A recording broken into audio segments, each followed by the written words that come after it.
Hello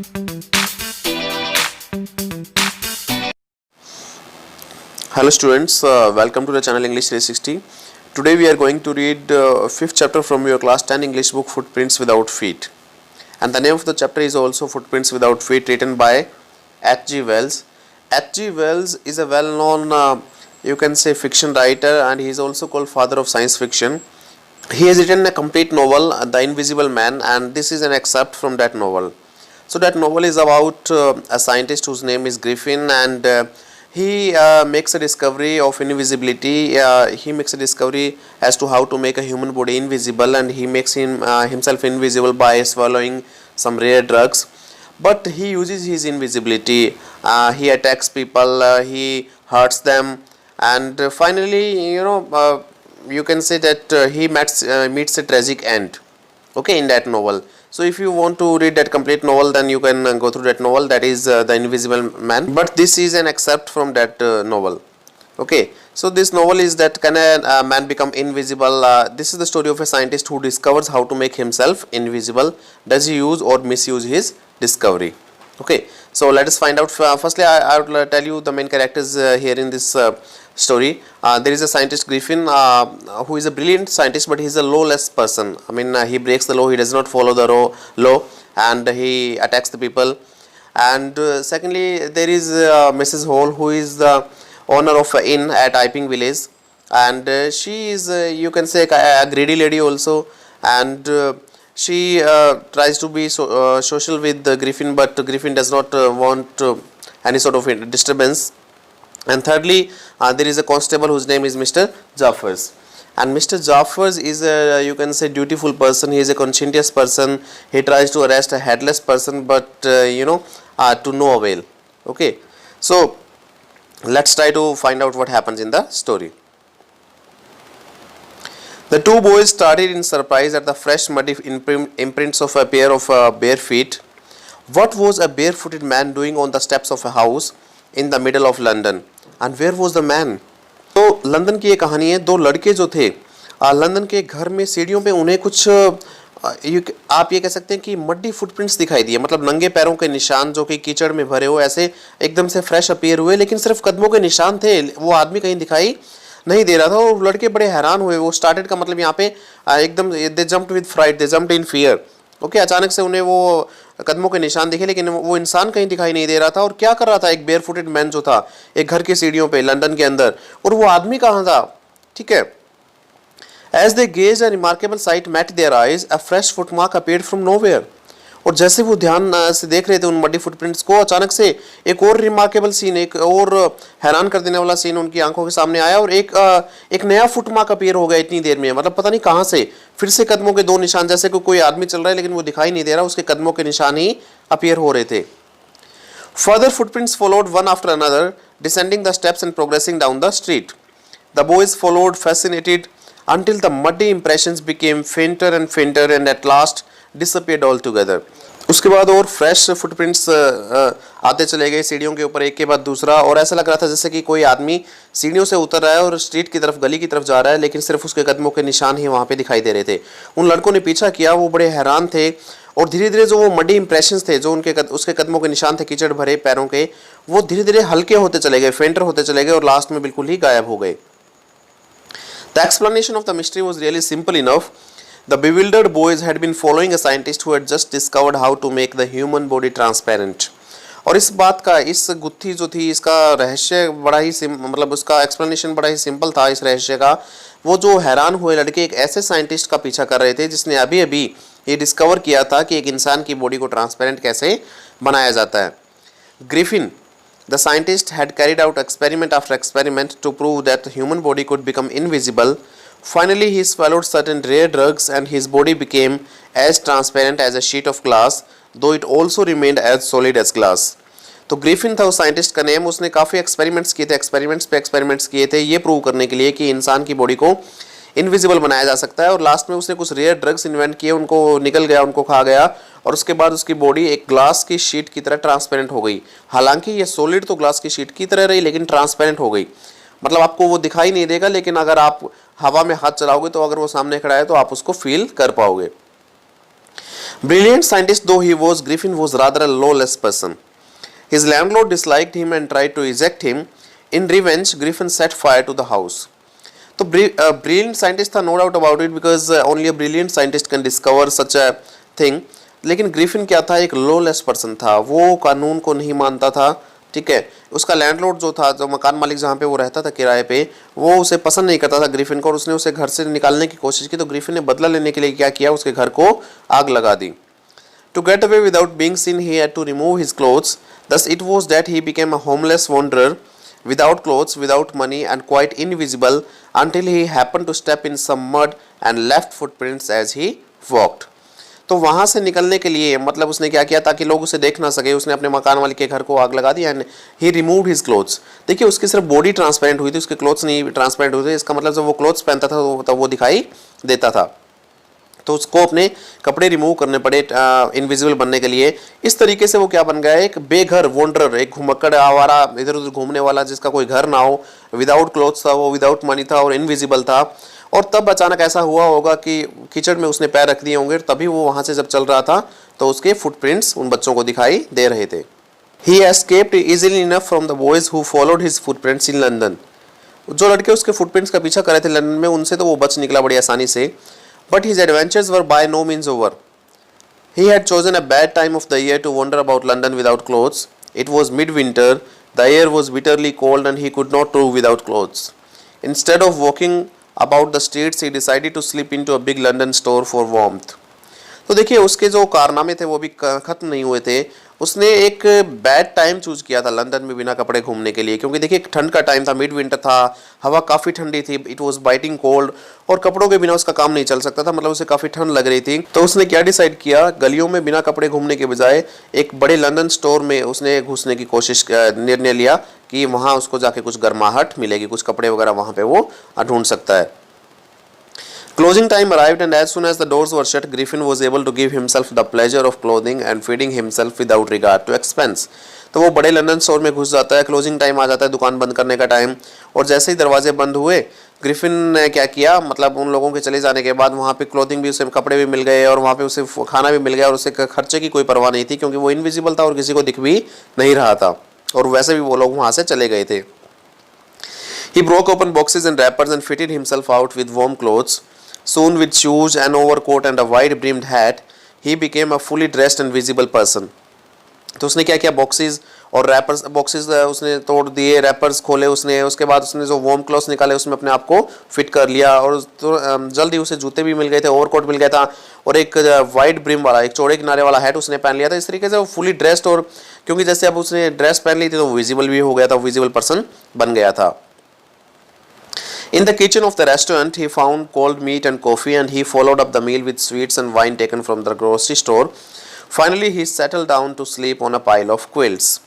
तो kitchen जो था उस रेस्टोरेंट का, उस स्टोर में वो घुसा था, वहाँ पे उसे कोल्ड मीट और कॉफ़ी मिल गया. उसके बाद उसने जो है ग्रोसरी स्टोर से कुछ वाइन और स्वीट्स ले ली, और लास्ट में वहाँ पे कुछ गद्दे पड़े हुए थे, गद्दों का ढेर था, उसके ऊपर वो सो गया.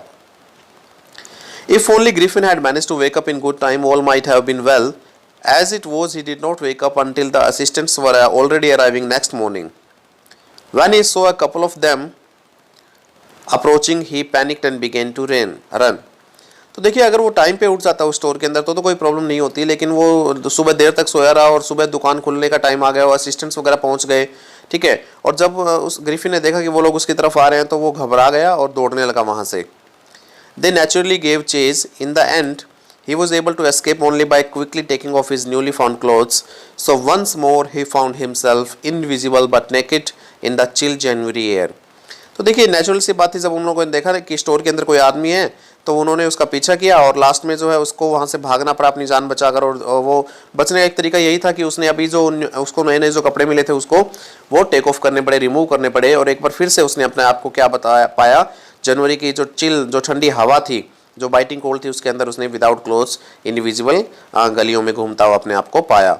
This time he decided to try the stock of a theatrical company in the hope of finding not only clothes but also something that would hide the empty space above his shoulders.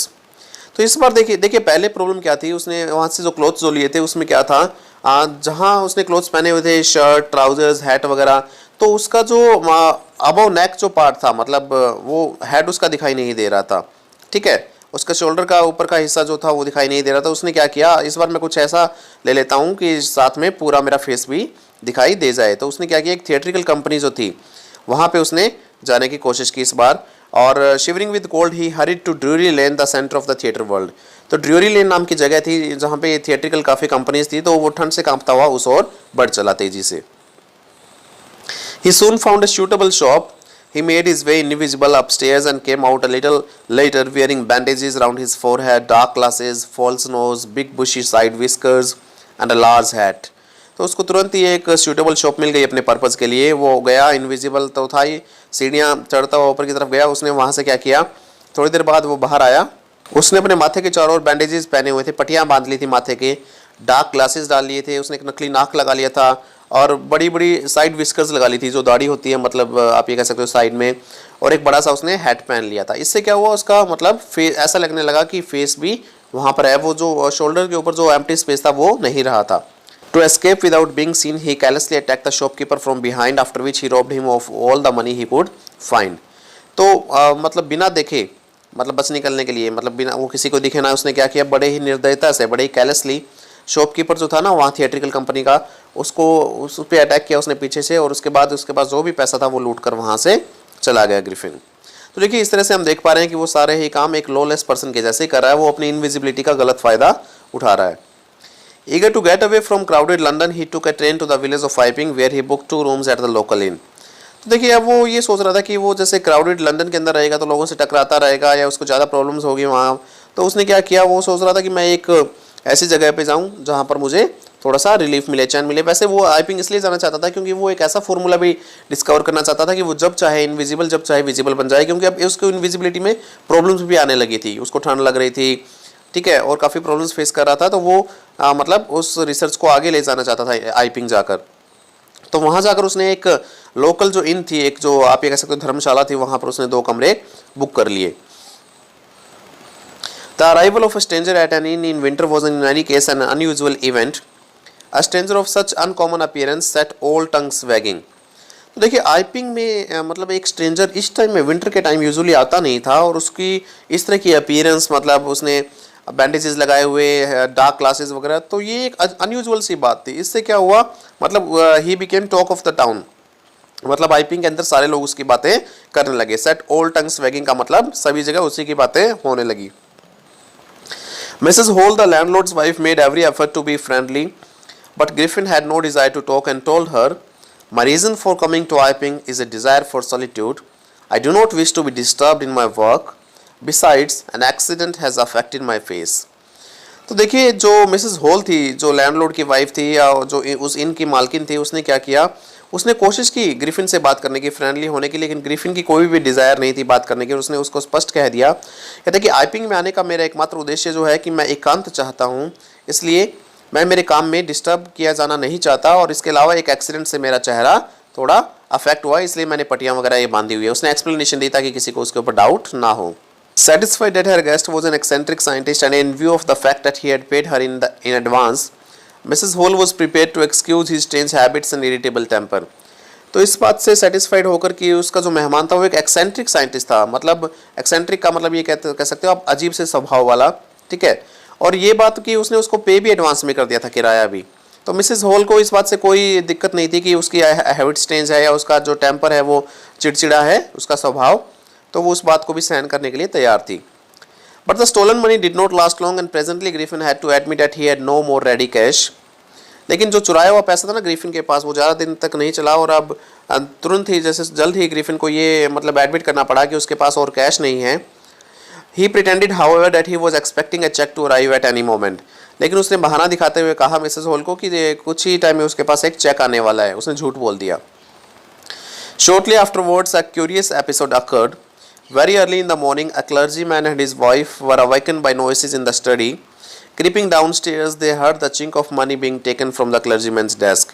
तो तुरंत उसके बाद कुछ ही दिनों बाद एक अजीब सी घटना घटी। वहाँ आइपिंग विलेज के अंदर एक क्लर्जीमैन रहता था, एक फादर था चर्च का, और उसकी वाइफ थे। तो सुबह सुबह अर्ली मॉर्निंग उनके ना स्टडी रूम में कुछ आवाज़ें आई, जिससे वो लोग उठ गए, और वो सीढ़ियों से जब नीचे उतर के आए रेंगते हुए, मतलब बिना आवाज़ के, क्रीपिंग डाउनस्टेयर्स, उन्होंने क्या किया, क्लर्जीमैन की डेस्क से ऐसा उनको लगा कि कोई पैसे चुरा रहा है, उसके पैसे सिक्कों की कॉइन्स की चिंक मतलब खनकने की आवाज़ें उनको आने लगी, जैसे कि कोई पैसे चुरा रहा है। Without making any noise and with a poker grasped firmly in his hand, the clergyman flung open the door. मतलब कोई आवाज़ किए बिना और अपने हाथ में एक आयरन रोड लेकर, पोकर लेकर, जो उन्होंने मजबूती से अपने हाथ में पकड़ा हुआ था, क्लर्जीमैन ने क्या किया, एकदम से दरवाज़ा खोल दिया स्टडी रूम का और कहा कि सरेंडर, भाई जो भी है वो अपने आप को मेरे हवाले कर दो, मतलब कौन चुरा रहा है पैसे। Then to his amazement he realized that the room appeared to be empty. He and his wife looked under the desk and behind the curtains and even up the chimney. There wasn't a sign of anybody. Yet the desk had been opened and the housekeeping money was missing. तो उनको हैरानी इस बात से हुई कि room में कोई भी नहीं था, ऐसा लग रहा था रूम खाली था। उसने और उसकी वाइफ ने डेस्क के नीचे देखा, पर्दों के पीछे देखा और यहाँ तक कि चिमनी के ऊपर भी देखा, किसी का भी कोई नामो निशान नहीं था। फिर भी डेस्क जो था वो ओपन था और ऐसा लग रहा था कि हाउस कीपिंग जो मनी उन्होंने वहाँ पे बचा के रखा था डेस्क के अंदर, वो मतलब मिसिंग था, वहाँ से चुरा लिया गया था। फिर भी कोई इंसान नजर नहीं आया। Extraordinary affair, the clergyman kept saying for the rest of the day. और उस क्लर्जीमैन को विश्वास ही नहीं हुआ, वो पूरे दिन ये बात कहता रहा, कहता बड़ी असाधारण घटना, ये तो समझ ही नहीं आया कि पैसा गायब और फिर भी कोई दिखाई नहीं दिया। But it was not as extraordinary as the behaviour of Mrs Hall's furniture later that morning. लेकिन ये इतना एक्स्ट्रॉर्डिनरी नहीं था जितना कि थोड़ी देर बाद एक और घटना हुई कि मिसेस हॉल के फर्नीचर ने अलग तरीके से बिहेव करना स्टार्ट कर दिया। देखिए उसी दिन थोड़ी देर बाद क्या हुआ। The landlord and his wife were up very early and were surprised to see the scientist's door wide open. Usually it was shut and locked and he was furious if anyone entered his room. तो देखिए landlord और उसकी wife की आदत थी वो जल्दी उठ जाया करते थे और उन्होंने क्या देखा कि आज साइंटिस्ट के जो रूम का दरवाज़ा है वो बिल्कुल खुला है। आमतौर पे तो दिन में भी ये बंद रहता था, लॉक रहता था और अगर कोई अंदर जाने की कोशिश करता उसके रूम में तो वो बड़ा गुस्सा हो जाता, फ्यूरियस हो जाता। लेकिन आज इतनी सुबह ही खुला है। The opportunity seem too good to be missed. They peeped around the door, saw nobody and decided to investigate. ये उनको लगा कि बहुत अच्छा मौका है कि देख के आते हैं कि ये करता क्या है अंदर सारा दिन, ठीक है। तो वो इस अपॉर्चुनिटी को मिस नहीं करना चाहते थे। उन्होंने दरवाजे से अंदर झांक कर देखा, कोई दिखाई नहीं दिया, तो उन्होंने क्या किया, उन्होंने सोचा कि वी विल इन्वेस्टिगेट, मतलब हम फाइंड करेंगे कि कहाँ है वो, इस टाइम कहाँ गया है। The bed clothes were cold, showing that the scientist must have been up for some time and stranger still the clothes and bandages that he always wore were lying about the room. तो जो bed clothes थे, जो मतलब वहाँ पे bed sheet वगैरह थे, वो क्या थे, मतलब ठंडे थे। इसका मतलब क्या था कि उसके उठे हुए काफ़ी देर हो चुकी थी वहाँ से, और जो था उसके कपड़े थे, उसके जो बैंडेजेस वगैरह थी, मतलब जो वो आमतौर पे पहनता था, वो उस रूम में इधर उधर बिखरे हुए पड़े थे। All of a sudden Mrs Hall heard a sniff close to her ear. A moment later the hat on the bed post leapt up and dashed itself into her face. Then the bedroom chair became alive. Springing into the air, it charged straight at her, legs foremost. और अचानक से Mrs hall को अपने कानों के पास किसी के sniffing की आवाज़ सुनाई दी, मतलब जैसे कोई मतलब सूंघता है, इस तरह से आवाज़ें आती हैं नाक से, तो स्निफिंग। और कुछ ही देर बाद क्या हुआ, जो बेड पोस्ट था, मतलब बेड के जो पाए होते हैं, एक उसके ऊपर क्या था, हैट पड़ा हुआ था उसका, इनविजिबल मैन का, वो एकदम से उछला और आकर मिसेस हॉल के फेस से टकराया। और फिर जो बेडरूम के अंदर चेयर थी, एकदम से उसमें जान आ गई, जैसे वो अपने आप ही उछल के मिसेस हॉल की तरफ हवा में आने लगी, उन पे अटैक करने के लिए। As she and her husband turned away in terror, the extraordinary affair pushed them both out of the room and then appeared to slam and lock the door after them. और वो और उसके husband जैसे ही डर के मारे जब वो बाहर आने लगे रूम से, तो वो उस चेयर ने क्या किया, उन दोनों को रूम से बाहर धकेल दिया और उसके बाद एकदम से दरवाज़ा जो था वो लॉक होने की और उसको धड़ाम से बंद होने की आवाज़ आई।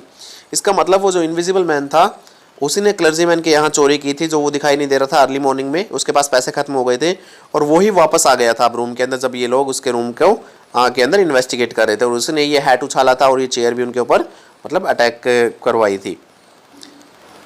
Mrs hall almost fell down the stairs in hysterics. She was convinced that the room was haunted by spirits and that the stranger had somehow caused these to enter into her furniture. Mrs hall जो थी वो तो मतलब जैसे उसको पागलपन के दौरे से पड़ने लगे थे, पागलों की तरह वो करने लगी थी डर के मारे। उसको ये था कि ये जो रूम है उसके अंदर आत्माएं घुस आई है, ये हॉन्टेड हो गया है अब। और स्ट्रेंजर ने क्या कर दिया है, वो कुछ जादू टोना वगैरह जानता होगा, उसने उसके फर्नीचर के अंदर वो मतलब घोस्ट है वो एंटर कर दिए हैं। My poor mother used to sit in that chair. To think it should rise up against me now, she moaned. वो बेचारी रोते हुए कहती बेचारी मेरी माँ बैठा करती थी उस चेयर में और मैं कैसे मान लूँ कि अब ये चेयर मेरे ही खिलाफ उठ खड़ी होगी। वो मतलब काइंड ऑफ ये कहने सोचने लग जाती है कि उसकी मदर तो की स्पिरिट तो नहीं है कहीं उस चेयर में। The feeling among the neighbors was that the trouble was caused by witchcraft, but witchcraft or not, when news of the burglary at the clergyman's house became known, the strange scientist was strongly suspected of having had a hand in it. और मतलब जो neighbours थे उनको ये लगा कि ये witchcraft से जादू टोने की कोई ट्रबल है, जादू टोना किया है किसी ने, तभी ये चेयर वगैरह उछलने लगी है, हैट उछलने लगा है। लेकिन जादू टोना हो या ना हो, लेकिन जो क्लर्जीमैन के घर पे जो चोरी हुई ना, बर्गलरी जो हुई, उसकी खबर सभी को पता चल गई और सभी का शक ये था कि ये स्ट्रेंज साइंटिस्ट है, इसका इस चोरी के अंदर कोई ना कोई हाथ है, उस पर सबका शक जाता है। Suspicion grew even stronger when he suddenly produced some ready cash, though he had admitted not long before that he had no money. और ये शक और भी गहरा जाता है जब अचानक से उसके पास कैश आ जाता है और मिसेस हॉल को वारंट पे करने लग जाता है, जबकि थोड़े देर टाइम पहले उसने कहा था कि उसके पास पैसे नहीं है। The village constable was secretly sent for. Instead of waiting for the constable, Mrs. Hall went to the scientist who had somehow mysteriously appeared from his empty bedroom. तो विलेज कांस्टेबल जो था वहाँ पे उसको चुपचाप बुलावा भेज दिया गया, मतलब उनको ये शक था कि इस आदमी ने चोरी की है, तो उसको सीक्रेटली बुलावा भेज दिया गया और कांस्टेबल का वेट करने के बजाय मिसेस हॉल जो है वो साइंटिस्ट के पास जाती है और साइंटिस्ट अचानक से, जिस रूम के अंदर चेयर वगैरह हवा में उछल रही थी उसके अंदर कोई इंसान नहीं था, अचानक से रहस्यमय तरीके से उस खाली बेडरूम से वो बाहर निकल आता है। मतलब उसके अंदर कोई पर्सन था ही नहीं, तो वो कैसे वो अंदर चला जाता है वो लोग सोचते हैं और मिसेस हॉल तब उसके पास जाती है। I want to know what you have been doing to my chair upstairs, she demanded, and I want to know how it is you came out of an empty room and how you entered a locked room. तो वो कहती है कि मैं ये जानना चाहती हूँ कि तुमने मेरी चेयर्स को क्या कर दिया है, अपस्टेयर जो चेयर्स है, और मैं ये भी जानना चाहती हूँ कि तुम एक एम्प्टी रूम से खाली के मतलब कैसे बाहर आ गए और तुम एक लॉक्ड रूम में एंटर कैसे कर गए। मतलब उसको नहीं पता था कि ये इनविजिबल है। The scientist was always quick tempered, now he became furious. तो देखिए वो क्विक टेम्पर तो था ही, वो जल्दी अपना आपा खो देता था, अब उसको बहुत ज़्यादा गुस्सा आ गया, तो उसने क्या कहा, यू डोंट अंडरस्टैंड हु और what I am, very well I will show you, he shouted. वो चिल्ला के कहता है कि तुम लोगों को पता नहीं कि मैं कौन हूँ, चलो मैं तुम्हें दिखाई देता हूँ आज कि मैं कौन हूँ। Suddenly he threw off bandages, whiskers, spectacles and even nose. It took him only a minute to do this. The horrified people in the bar found themselves staring at a headless man. तो उसने तुरंत क्या कर दिया, अपनी bandages हटा दी, जो side में दाढ़ी वगैरह विस्कर्स लगी हुई थी वो हटा दी, स्पेक्टिकल्स और यहाँ तक कि नोज भी हटा दिया नकली। और 1 मिनट लगा उसको ये सब करने में और वो लोग डर गए बहुत ज़्यादा उस बार के अंदर, क्योंकि उन्होंने क्या पाया कि वो एक ऐसे आदमी की तरफ देख रहे थे जिसका सिर नहीं था। तो देखिए इनविजिबल तो था ही, उसने तो इन चीज़ों से कवर किया हुआ था, फॉल्स नोज, पट्टियाँ, डार्क ग्लासेस वगैरह से। Mr. Jaffers, the constable, now arrived and was quite surprised to find that he had to arrest a man without a head. But Jaffers was not easily prevented from doing his duty. If a magistrate's warrant ordered a person's arrest, then that person had to be arrested with or without his head. Mister Jaffers जो constable थे अब वो पहुंचे और वो बड़े हैरान हुए देखकर कि उनको एक ऐसे आदमी को गिरफ्तार करना था जो जिसका सिर नहीं था। और जाफर्स जो था वो अपनी ड्यूटी करने से कोई नहीं रोक सकता था। अगर एक मैजिस्ट्रेट के वारंट में ये ऑर्डर है कि एक आदमी को अरेस्ट किया जाना है तो उस आदमी को अरेस्ट करना है, चाहे उसका सिर हो या ना हो। There followed a remarkable scene as the policeman tried to get hold of a man who was becoming more and more invisible as he threw off one garment after another. तो बड़ा ही एक अनबिलीवेबल और अजीब सा scene create हो गया वहाँ पे उस बार के अंदर, उस इन के अंदर। जब पुलिसमैन ने क्या किया, एक ऐसे आदमी को गिरफ्तार करने की कोशिश की जो कि मतलब पल पल ज़्यादा इनविजिबल होता जा रहा था, क्योंकि वो एक एक करके अपने सारे गारमेंट्स जो है वो कपड़े थे वो रिमूव कर रहा था। Finally a shirt flew into the air and the constable found himself struggling with someone he could not see at all. और लास्ट में एक शर्ट हवा में उछली और कांस्टेबल ने क्या पाया कि वो एक ऐसे आदमी को पकड़ने की कोशिश कर रहा था जो कि बिल्कुल भी दिखाई नहीं दे रहा था। Some people tried to help him but found themselves hit by blows that seemed to come from nowhere. कुछ लोगों ने हेल्प करने की कोशिश की मिस्टर जाफर्स की कांस्टेबल की, लेकिन उन लोगों के पता नहीं कहाँ से आकर घुसे लगने लगे, उनको दिखाई नहीं दे रहा था। In the end, Jaffers was knocked unconscious as he made a last attempt to hold on to the unseen scientist. तो जाफर ने जब एक अंतिम कोशिश की उस अदृश्य साइंटिस्ट को पकड़ने की, तो लास्ट में उसे एक घूसा लगा जाफर्स को भी, मतलब उस ग्रिफिन ने मारा था और जिससे वो बेहोश हो गया। There were nervous, excited cries of "Hold him!" But this was easier said than done. Griffin had shaken himself free, and no one knew where to lay hands on him. और लोग घबरा के मारे चिल्ला रहे थे कि पकड़ो उसे, लेकिन ये कहना आसान था करने के बजाय। और ग्रिफिन ने अपने आप को आज़ाद कर लिया था और किसी को नहीं पता था कि कहाँ से उसे, मतलब किस तरीके से कहाँ वो है और कैसे उसे पकड़े। So this is written by H.G. Wells. So this story students tell us that power should come with responsibility. Power should not come in the hands of those persons who are not responsible, otherwise they can create a chaos the way Griffin did in this story. Power उन्हीं लोगों के हाथ में आनी चाहिए जो कि responsible हो, because though he was a brilliant scientist, his invention could have been used for the betterment of the society, for the betterment of humanity, but still he chose to misuse it in his own way to his own advantage. So it is necessary for the government to monitor all the new inventions and to use them for the betterment of the mankind. So this is the message given by the writer here. I hope that you have understood this chapter. If you like this video, then please like it, share my video, and subscribe my channel and press the bell icon so that you can get all the notifications when I upload a new video. Thank you for watching. Thank you.